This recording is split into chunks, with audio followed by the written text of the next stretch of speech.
பிரதமர் மோடியுடன் முதலமைச்சர் விஜய் சந்திப்பு என்ற அண்மை தகவலை பார்த்து வருகிறோம். டெல்லி பிரதமர் அலுவலகத்தில் முதலமைச்சர் விஜய் பிரதமரை சந்தித்தார். இது தொடர்பான விரிவான தகவல்களோடு இணைகிறார் செய்தியாளர் நிரஞ்சன். விவரங்கள் என்ன? தற்பொழுது இந்த அதிகாரப்பூர்வ சந்திப்பு என்பது தொடங்கி இருக்கிறது. 4:30 மணிக்கு சந்திப்பு என்று சொல்லியிருந்தார்கள்.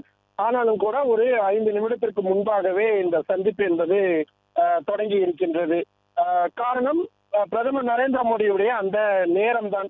அவர் அதற்கு முன்பாக ஏதேனும் புரோகிராம் இருந்து அதை சீக்கிரமாக நிறைவு செய்திருந்தார் என்றால், ஒருவேளை அவர் எதிர்பார்க்கக்கூடிய விசிட்டர்கள் முன்பாகவே வந்து விட்டார்கள் என்றால் சந்திப்பு என்பது தொடங்கிவிடும். பெரிய புரோட்டோகால் எதுவும் அதற்காக இருக்காது. ஏனென்றால் மாநில முதல்வர்கள் சந்திப்பு என்பது நிச்சயமாக மரபு சார்ந்து மிகவும் முக்கியமான விவகாரம். எனவே 4:30 மணிக்கு என்று சொல்லப்பட்டிருந்த அந்த சந்திப்பு என்பது 5 நிமிடத்திற்கு முன்பாகவே அந்த சந்திப்பு என்பது தொடங்கி இருக்கிறது. மிக முக்கியமாக என்ன மாதிரியான கோரிக்கைகளை பிரதமர் நரேந்திர மோடியுடன் முதல்வர் விஜய் அவர்கள் பயன்படுத்த போகிறார், சொல்ல போகிறார் என்பதுதான் புதிதாக வந்திருக்கக்கூடிய ஒரு முதல்வராக இருக்கின்றார். எனவே அந்த சந்திப்பு என்பது எவ்வளவு தூரம் ஃப்ரூட்ஃபுல்லாக, எவ்வளவு தூரம் பயனுள்ளதாக இருக்க போகிறது என்பது மீட்டிங் முடிந்ததற்கு பிறகு வரக்கூடிய விஷயம்தான். மிக முக்கியமாக இந்த சந்திப்பு முடிந்ததற்கு பிறகு பத்திரிகையாளர்களை சந்திப்பாரா முதல்வர் விஜய் என்பதுதான் அடுத்து எழுந்திருக்கக்கூடிய மிக முக்கியமான கேள்வி. முன்னாள் முதல்வர்களாக இருந்த ஜெயலலிதா, ஓ பன்னீர்செல்வம், எடப்பாடி பழனிசாமி, அதே போல கலைஞர் கருணாநிதி, மு.க. ஸ்டாலின் என்று அனைத்து முதல்வர்களுமே பிரதமரை சந்தித்து விட்டதற்கு பிறகு வந்து என்ன நடந்தது, என்ன சந்திப்பு என்பதை அவர்கள் விளக்குவார்கள். அப்படியான ஒரு நிகழ்வு இன்றைய தினம் நடக்குமா என்பதையும் பார்க்க வேண்டியதாக இருக்கிறது. பாதுகாப்பு பணிகள் எல்லாம் ஏராளமாக குவிக்கப்பட்டிருக்கிறது. ஊடகங்களுக்கும் மற்ற மொழி சார்ந்த ஊடகங்கள் பெரிய அளவில் அனுமதி என்பது கொடுக்கப்படவில்லை. தமிழ் மொழி சார்ந்த, ஆங்கிலம், சில இந்தி ஊடகங்களுக்கு மட்டும் அனுமதி என்பது கொடுக்கப்பட்டிருக்கின்றது. எனவே முதல்வர் விஜய் அவர்கள் வந்து, நான் பிரதமரை சந்தித்தேன், இத்தகைய கோரிக்கைகளை எல்லாம் முன்வைத்தேன், பிரதமர் இத்தகைய விஷயங்களை எல்லாம் சொன்னார் என்பதை அவர் சொல்லக்கூடிய வார்த்தையிலிருந்து தான் நம்மால் தெரிந்து கொள்ள முடியும். அடுத்தது, ஒருவேளை அவர் பத்திரிகையாளர்களை சந்திக்கவில்லை என்றால் அபிஷியல் அந்த நோட் என்பது கொடுக்கப்படும். என்னென்ன கோரிக்கைகள் எல்லாம் வலியுறுத்தப்பட்டது என்ற சினாப்சிஸ்களாக கொடுக்கப்படுகிறதா அல்லது முழு விவரங்களும் வழங்கப்படுகிறதா என்பதையும் பார்க்க வேண்டியதாக இருக்கிறது. அதில் என்னென்ன அம்சங்கள் இருக்கிறது என்பது அலசி ஆராயப்பட வேண்டிய மிக முக்கியமான விடயம். காரணம், இதற்கு முன்பாக இருந்த ஒரு மரபுப்படி ஒவ்வொரு துறை சார்ந்து ஒரு மின்சாரத்துறை இருக்கிறது என்றால் அந்த மின்சாரத்துறையில் என்ன பிரச்சனை இருக்கிறது, கூடங்குளம் பிரச்சனையில் இந்த விவகாரம் இருக்கிறது, கொள்கை முடிவில் இப்படியான ஒரு மாற்றம் மேற்கொள்ள வேண்டும், தமிழ்நாட்டிற்கான மின் தேவை என்பது அதிகரித்து வருகிறது, எனவே எங்களுக்கான பகிர்வை அதிகமாக கொடுக்கப்பட வேண்டும், அல்லது ஒரு கல்பாக்கம் மணல் மின் நிலையமாகட்டும், இது மாதிரியான மத்திய அரசும் மாநில அரசும் இணைந்து செயல்படக்கூடிய அந்த விஷயங்கள் குறித்து தனித்தனியாக சொல்வார்கள். பிறகு கன்கரண்ட் லிஸ்ட் என்று சொல்லப்படக்கூடிய மத்திய அரசு மற்றும் மாநில அரசு என்ற இரண்டுமே இணைந்திருக்கக்கூடிய அந்த விடயங்களில் இணைந்து செயலாற்ற வேண்டிய அம்சங்கள், குறிப்பாக ஒரு கொள்கை, மொழி சார்ந்த கொள்கை ரீதியில் ஏதேனும் ஒன்று எடுக்கிறார்கள் என்றால் அதில் எப்படியான மாற்றங்கள் தேவைப்படுகிறது என்பதை எதிர்பார்ப்பார்கள். இப்பொழுது உதாரணத்துக்கு சிபிஎஸ்இ 9ஆம் வகுப்பு பாடத்திட்டத்தில் 3 மொழி கொள்கை என்பதை கொண்டு வந்திருப்பதற்கு தமிழ்நாடு அரசு என்ன மாதிரியான நிலைப்பாட்டை நாங்கள் எடுத்திருக்கிறோம் என்பதை சொல்வார்கள். இதற்கு முன்பாக என்னென்ன கடிதங்கள் எல்லாம் எழுதப்பட்டிருக்கிறது, முதல்வர் விஜய் அவர்கள் தற்பொழுது முதல்வராக பணியாற்றக்கூடிய இந்த ஒரு 10-15 நாட்களில் கிட்டத்தட்ட ஒரு 4-5 கடிதங்களுக்கு மேல் எழுதியிருக்கிறார். அந்த கடிதங்களுக்கு எப்படியான விஷயங்கள் எல்லாம் இருக்கிறது, புதிதாக வந்திருக்கக்கூடிய முதல்வர் என்பதால் இந்தந்த மாநில அமைச்சர்கள், இந்தந்த துறை சார்ந்த அமைச்சர்களை போய் சந்தியுங்கள் என்ற ஒரு அறிவுறுத்தலை பிரதமரும் கொடுக்கலாம். ஒட்டுமொத்தத்தில் வெளியில் அரசியல் மேடைகளில் இவர்கள் ஒருவருக்கொருவர், எந்த அரசியல் கட்சி தலைவராக இருந்தாலும் சரி, அவர்கள் பேசுவதற்கும் அபிஷியல் மீட்டிங் என்று வரும் பொழுது அவர்கள் பேசுவதற்கும் நிச்சயமாக ஏராளமான ஒரு மாறுபாடு என்பது இருக்கும். அந்த வகையில் ஒரு ஃப்ரூட்ஃபுல்லான ஒரு சந்திப்பாக இதனை கொண்டு போவதற்கு தான் 2 தரப்பினருமே முயற்சி செய்வார்கள். அதே போல தமிழ்நாட்டின் கட்டமைப்புக்கு புதிதாக நெடுஞ்சாலை அமைப்பதற்கான தேவையோ அல்லது புதிய ரயில் பாதை அமைப்பதற்கான விடயமோ, துறைமுகங்கள் விரிவாக்கம் செய்வதற்கு ஏதேனும் கோரிக்கை இருக்கிறது என்றால் அதுவோ, அல்லது புதிதாக விமான நிலையங்கள் அமைக்க வேண்டும், ஏற்கனவே கோவை விமான நிலையத்தை விரிவாக்கம் செய்ய வேண்டும், நெய்வேலியில் விமான நிலையம் அமைக்க வேண்டும் என்ற கோரிக்கை இருக்கிறது. கிருஷ்ணகிரி அல்லது வேலூர் மாவட்டங்களில் புதிதாக மிகப்பெரிய ஒரு விமான நிலையம் அமைக்க வேண்டும் என்ற கோரிக்கைகள் எல்லாம் நீண்ட நாளாக இருக்கிறது. இது மாதிரி ஒவ்வொரு துறை சார்ந்த விஷயமாக முன்னெடுக்கப்படும்.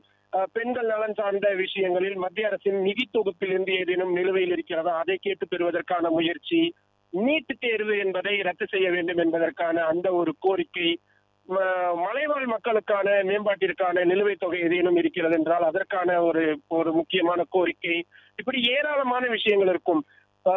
சென்னை உயர்நீதிமன்றத்தில் வழக்காடு மொழியாக தமிழ் மொழியை கொண்டு வர வேண்டும் என்பதெல்லாம் இதற்கு முன்பாக இருக்கக்கூடிய அரசுகளுடைய நீண்ட நாள் கோரிக்கையாக இருக்கக்கூடியது. அதே போல புதிய நீதிமன்றங்கள் அமைக்க வேண்டும் போன்ற கோரிக்கைகள் எல்லாமும் நீண்ட நாளாக இருக்கிறது. இவை அனைத்துமே பிரதமரின் கவனத்திற்கு கொண்டு செல்லப்படும்.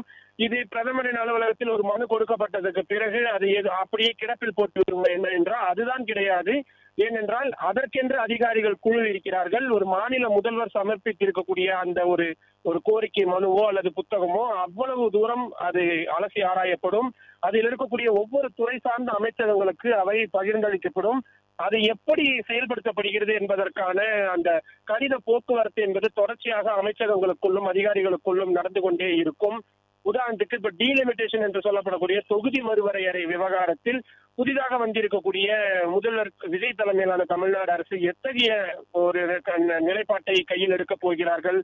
ஆளுநர் விவகாரத்தில் ஏற்கனவே விஜய் அவர்கள் ஆளுநர் பதவி என்பது தேவையில்லாத ஒரு பதவி என்பதான அவரும் அதே மாதிரியான ஒரு டோனில் இருக்கக்கூடிய ஒரு தலைவர் தான்.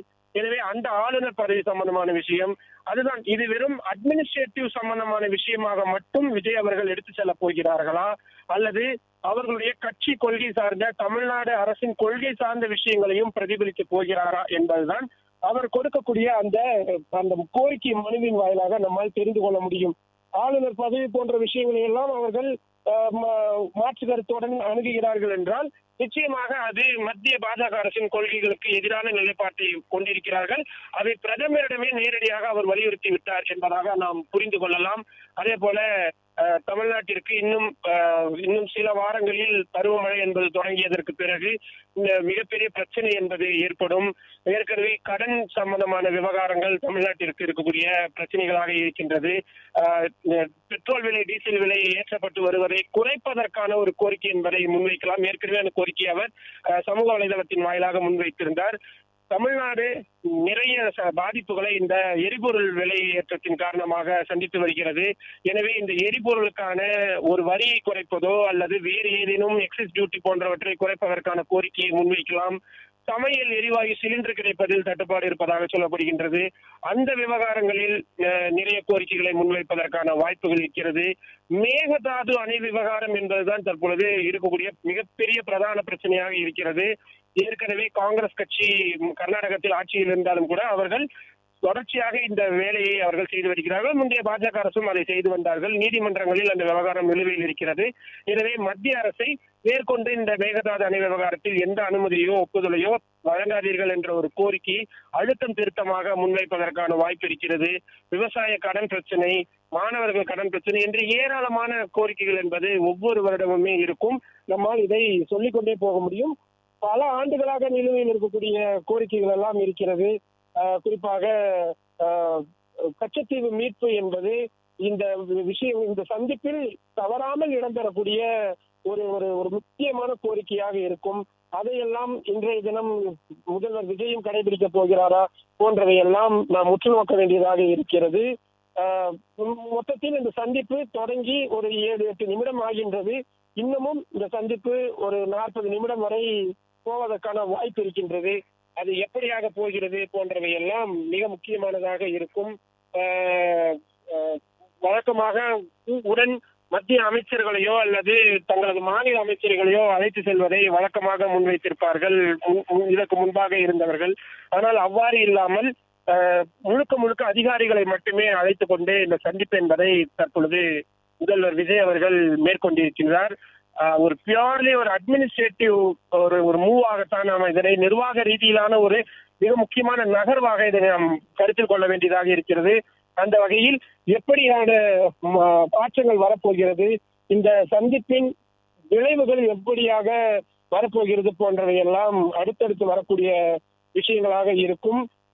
பார்க்க வேண்டும், பொறுத்திருந்து பார்க்க வேண்டும் எப்படியான ஒரு சந்திப்புகளாக இது அமையப் போகிறது என்பதை. பிளே ஸ்டோர் மற்றும் ஆப் ஸ்டோரில் இருந்து பாலிமர் செயலியை QR கோடு மூலம் பதிவிறக்கம் செய்யுங்கள். செய்திகளை உடனுக்குடன் பெறுங்கள்.